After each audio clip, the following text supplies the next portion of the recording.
వాస్తు పరీక్ష. ఒక ఇంటికి వాస్తు పరీక్ష ఎలా చేయాలో ఒకసారి తెలుసుకుందాం. ఇదేంటంటే మన ఇల్లు పూర్తిగా వాస్తుగా ఉందా లేదా అనేది మీకు మీరే తెలుసుకోవచ్చు.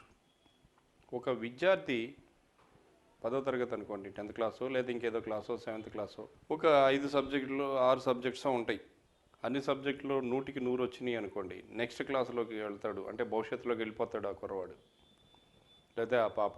అన్ని సబ్జెక్టుల్లో 70 వచ్చినాయి అనుకోండి, అప్పుడు కూడా ఫస్ట్ క్లాస్లో వెళ్తాడు ముందుకి. 60 నుంచి 70 వస్తాయి, నెక్స్ట్ క్లాస్కి ప్రమోట్ చేయటం జరుగుతుంది, అంటే భవిష్యత్తు ఉంది. అన్ని సబ్జెక్టుల్లో 40, 42, 35 అట్లా వచ్చినాయి అనుకోండి, పాస్ మార్క్స్ వచ్చినాయి అనుకోండి, అప్పటికి నెక్స్ట్ క్లాస్కి వెళ్తాడు. అంత గొప్పగా రాణించకపోవచ్చు కానీ పాస్ అవుతాడు. కానీ ఏదైనా ఒక్క సబ్జెక్టులో తప్పి